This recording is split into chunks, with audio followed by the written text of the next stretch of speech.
تنگ لوگ منتظر ہیں کہ انہیں موقع ملے اور اپنے ووٹ کی طاقت سے وہ اس حکومت کو مسترد کریں. یہ آپ سب کو پتہ ہے کہ انتخابات جماعتی بنیادوں پر ہو رہے ہیں. چونکہ حکومت کو اپنی اس ویک پوزیشن کا پتہ ہے، اس لیے انہوں نے کینٹونمنٹ ایریاز میں، جیسا کہ پورے ملک میں کیا گیا، پہلے تو کوئی کام نہیں کیا کیونکہ کام کرنا تو ان کی سرشتی نہیں ہے. اور جب الیکشن قریب آیا تو انہوں نے لوگوں کو چونا لگانے کے لیے، میں سمجھتا ہوں، انہوں نے ایک دم سرکاری اداروں کو ایکٹیویٹ کیا اور خزانے کے منہ کھولے اور ایسے پروجیکٹ شروع کیے جو ویسے ہی 12 تاریخ تک مکمل نہیں ہو سکتے. کہیں پائپ پھینک دیے گیس کے، کہیں واٹر کے سیوریج پائپ پھینک دیے، کہیں پانی کے پائپ ڈال دیے، کہیں کھدائی شروع کر دی. تو بہرحال الیکشن کمیشن آف پاکستان نے اس کا خاصی جگہ پہ نوٹس لیا اور وہ پوری طرح یہ کام بند نہیں ہوا، لیکن پھر بھی اس کام کو الیکشن کمیشن نے خاصی حد تک روکا ہماری اطلاع کے مطابق. میں آپ کو پہلے بھی بتا چکا ہوں کہ پنجاب کے وزیر اعلیٰ براہ راست وزیر اعظم صاحب کی انسٹرکشن پہ اس الیکشن پہ اثر انداز ہونے کے لیے ایڑی چوٹی کا زور لگا رہے ہیں. لاہور پولیس کو بھی اسپیشل انسٹرکشنز دی گئی ہیں. ابھی تک کوئی ڈینائل لاہور پولیس کی طرف سے سامنے نہیں آیا. ہم ریپیٹڈلی یہ بات کہہ رہے ہیں. ہمارے اس علاقے میں بھٹا چوک میں ہمارے امیدوار میاں فقیر صاحب کے سپورٹرز پہ حملے کے 2 واقعات ہوئے اور دوسرے واقعے میں باقاعدہ صبح مارے گئے ہمارے کارکن کو. اور جو دوسری پارٹی تھی، کوئی انڈیپینڈنٹ کینڈیڈیٹ تھا، اس سے رائفل بھی پولیس نے ریکور کی اور ان کے کچھ بندے بھی انہوں نے پکڑے. اسی طرح ایک اور واقعہ میں ہمارے ساتھیوں کو 4 کو ان کے سر پھاڑے گئے. ایک یہاں گاؤں ہے، ٹبا کہتے ہیں اس کو، ایئرپورٹ کے سامنے. اور پوری رات میں بھی تھانے میں بیٹھا رہا وہاں جا کے، کیونکہ پولیس نے ہمارے ہی لوگ پکڑ لیے تھے جو مضروب تھے. نہ ان کا وہ معائنہ کروا رہے تھے اور نہ دوسری پارٹی کو بلانے کے لیے تیار تھے. بہرحال فائنلی صبح 3:30 بجے کے قریب پی ٹی آئی کے لوگ آ گئے اور ان میں ایک بزرگ بھی تھے. انہوں نے ہم سے بات کی. ہم نے بات کو جانے دیا. جانے اس لیے دیا کہ ہم نہیں چاہتے کہ درجہ حرارت میں اضافہ ہو. لیکن اب ایک اور واقعہ ہو گیا اور نعیم بٹ صاحب جو ہمارے درینہ رفیق کار ہیں، پرانے سیاسی کارکن ہیں، مجھ سے بھی سینئر ہیں پارٹی میں، اور ان کے صاحبزادوں پر جب یہ ایک انتخابی کارنر میٹنگ کو ایڈریس کر رہے تھے، ان پہ حملہ کیا گیا گھات لگا کے اور ان کے 3 بیٹوں کو زخمی کیا گیا. کل جو زخمی ہیں وہ 6 ہیں ہمارے، اور فائرنگ کی گئی. افسوسناک بات یہ ہے کہ سلیم بٹ ایڈوکیٹ جو ان کے صاحبزادے ہیں، انہوں نے ریٹرن اپلیکیشن تھانہ فیکٹری ایریا میں دی تھی کہ فلاں لوگ ہیں اور یہ مسلح ہیں اور کرمنلز ہیں، ہسٹری شیٹر ہیں، ان کے بارے میں تادیبی کارروائی کی جائے. پولیس ٹس سے مس نہیں ہوئی. 2 بار ریٹرن اپلیکیشن دی، زبانی بات کی. یہ ان کا پولیس ریکارڈ بھی اور ایف آئی آرز کا 8 ایف آئی آرز تو ہمارے پاس آ گئی ہیں، جس میں شاید ایک 302 کی بھی ہے اور باقی بھی اس کے علاوہ اقدام قتل اور مختلف واقعات ہیں. یعنی ہسٹری شیٹر لوگ ہیں جنہوں نے یہ حملہ کیا. کوئی گرفتاری ابھی تک عمل میں نہیں آئی. اگر پولیس نے پریکاشنری میئر لیا ہوتا تو یہ واقعہ شاید نہ ہوتا. اللہ تعالیٰ نے جان بچا لی، لیکن بہت خون بہا اور بہت سے لوگ زخمی ہوئے. ہم نے پھر بھی اپنا صبر کا دامن ہاتھ سے نہیں چھوڑا اور کسی کا نام سیاسی طور پہ اس میں ہم نے کسی دوسرے کا شامل نہیں کیا. حالانکہ ڈانڈے ملتے تھے جا کے، لیکن ہم پھر اس بات پہ قائم ہیں کہ ٹیمپریچر کو نیچے رکھا جائے. لیکن میں یہ کہنا چاہ رہا ہوں اور میرے ساتھی کہ اگر ان کے بچوں پر حملہ کرنے والوں کو گرفتار نہ کیا گیا تو پھر ہمیں سڑک پہ آ کے احتجاج کرنا پڑے گا. ہمارے پاس کوئی دوسرا راستہ باقی نہیں بچا. اسی طرح ساؤتھ کینٹ پولیس نے شوکت گل صاحب کو پکڑا. جب رانا مشہود صاحب اور یاسین سول صاحب وہاں پہنچے، چونکہ کوئی ثبوت ہی نہیں تھا اور کسی کے دباؤ پہ پکڑا گیا تھا، تو انہیں بندہ ریلیز کرنا پڑا.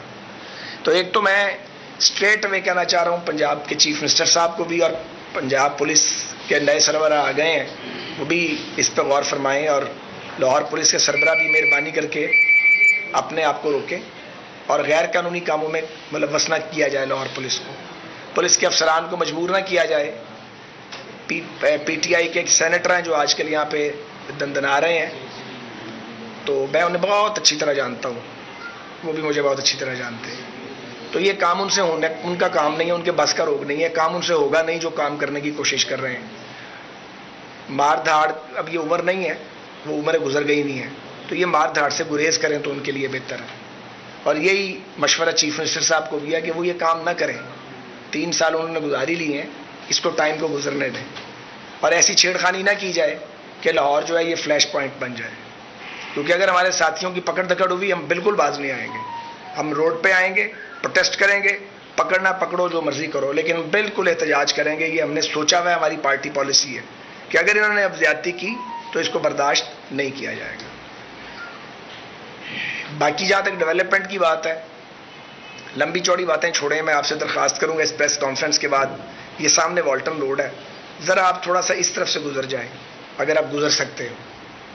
تو یہ والٹن روڈ جو لاکھوں لوگ روزانہ لاہور کے اس سے گزرتے ہیں اور ایک پول کو دوسرے پول سے ملاتی ہے, یہ جو حالت آج اس کی ہے یہ کبھی نہیں تھی اس سے پہلے. یہ کھنڈر بن گئی ہے, اور یہ پانی نالے کا بہت ہیوی رین ہوتا تھا, ہمارے دور میں بھی کھڑا ہوتا تھا, لیکن پمپنگ کر کے ہم نکلوا دیتے تھے. اب بغیر بارش کے پانی کھڑا ہے. امیجن کریں کیا ہوا ہوگا.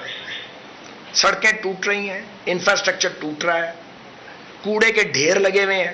صرف والٹن روڈ پہ یہ حال نہیں ہے, اطراف میں بھی یہی حال ہے. اور یہ عمران خان صاحب یہاں سے ووٹ لے کے گئے تھے میرے مقابلے میں, پھر واپس کبھی نہیں آئے, آنا ہی نہیں تھا. پھر ان کے ایک اور نمائندے آئے, وہ بھی کبھی نہیں لوٹے. تو لوگ بہت اچھی طرح انہیں پہچانتے ہیں کہ یہ صرف باتیں کرنا جانتے ہیں, یا الزام لگانا, یا جھوٹ بولنا اور غلط بیانی کرنا. کام کرنا ان کی نہ سرشت ہے, نہ انہیں کام کی سمجھ ہے, نہ یہ پبلک سروس میں جا سکتے ہیں. تو ایک بات مجھے اور کہنی ہے آج کی پریس کانفرنس کے حوالے سے, جو بہت بڑا کنسرن ہے پاکستان کی سول سوسائٹی کا, پاکستان کے تمام جمہوری سیاسی کارکنوں کا, صحافتی کارکنوں کا, آزادی اظہار پر یقین رکھنے والوں کا, کہ یہ جو پی ایم ڈی اے بنا رہے ہیں, پاکستان میڈیا ڈیولپمنٹ اتھارٹی, یار اس کا نام ہی بدل لو, کم از کم اپنے عزائم تو سامنے لاؤ. کہو کہ یہ پاکستان میڈیا کنٹرول اتھارٹی ہے. یہ میڈیا ڈیولپمنٹ کے سے اس کی کوئی انہیں دلچسپی نہیں ہے. یہ میڈیا کنٹرول کا کھیل ہے سارا, کہ میڈیا کا کسی طرح منہ بند کریں, کسی طریقے سے جو پیشہ ور صحافی ہیں ان کو ان کی زبان جو ہے اس کو قلم کیا جائے. درجنوں واقعات ہو گئے ہیں جرأت مند اور آزاد صحافیوں کو کڈنیپنگ کے اور مار پیٹ کے, کوئی پرسان حال نہیں. آج تک تو کوئی پکڑا نہیں گیا اس ملک میں. اور ٹی وی چینلز کے مالکان کو خوفزدہ کرنے کے, گرفتار کرنے کے واقعات بھی ہیں, لمبی لمبی جیلیں بھی کٹوائی گئی ہیں. پھر بھی کنٹرول پورا نہیں ہوا. تو اب یہ میڈیا کو کنٹرول کرنے کے لیے ایک فراڈ کیا جا رہا ہے میڈیا ڈیولپمنٹ کے نام پہ. بالکل پاکستان کے لوگ آزادی صحافت کے ساتھ کھڑے, کیونکہ اگر صحافت آزاد نہیں ہوگی تو آواز کون سنائے گا, اگر عدالت آزاد نہیں ہوگی تو عدل کون کرے گا. تو یہ جو جمہوریت ہمیں ملی ہوئی ہے, ہمیں پتہ ہے یہ کس طرح کی جمہوریت ہے. یہ ایسی چیچک زدہ جمہوریت پاکستانیوں کو قابل قبول نہیں ہے. جہاں تک کینٹونمنٹ بورڈ کے انتخابات کا تعلق ہے, ہم یہ سمجھتے ہیں کہ لوگ ان کو مسترد کریں گے. جو پلس ہمارے سامنے آئی ہے, کسی جگہ بھی یہ جیت نہیں رہے. تو یہ اب ووٹ کو چوری کرنے کی مزید کوششیں بند کر دو, کیونکہ یہ کوشش مہنگی پڑ جائے گی. کیونکہ لوگ تنگ آ چکے ہیں ان کی حرکات سے. آپ دیکھیں کس طرح ڈالر کی فلائٹ اوپر کی طرف ہے, روپیہ نیچے جا رہا ہے, بھوک اور بے روزگاری بڑھتی جا رہی ہے, چلتی عورت محفوظ نہیں ہے سڑک کے اوپر, کوئی کام ٹھیک نہیں ہے, ہر کام الٹا کیا جا رہا ہے. صرف باتیں اور دعوے اور کھوکھلے نعرے ہیں, اس کے سوا کچھ نہیں ہے. تو آج کی اس پریس ٹاک کے ذریعے ایک تو مطالبہ کرتے ہیں کہ نعیم بٹ صاحب کے صاحبزادوں پر جنہوں نے حملہ کیا ہے وہ پیشہ ور جرائم پیشہ لوگ ہیں, ان کو پکڑا جائے. نعیم بٹ صاحب کو کوئی سیکیورٹی نہیں دی گئی, ایک آدمی بھی نہیں ان کو دیا گیا. اب بتائیں ان کی سیکیورٹی کون کرے.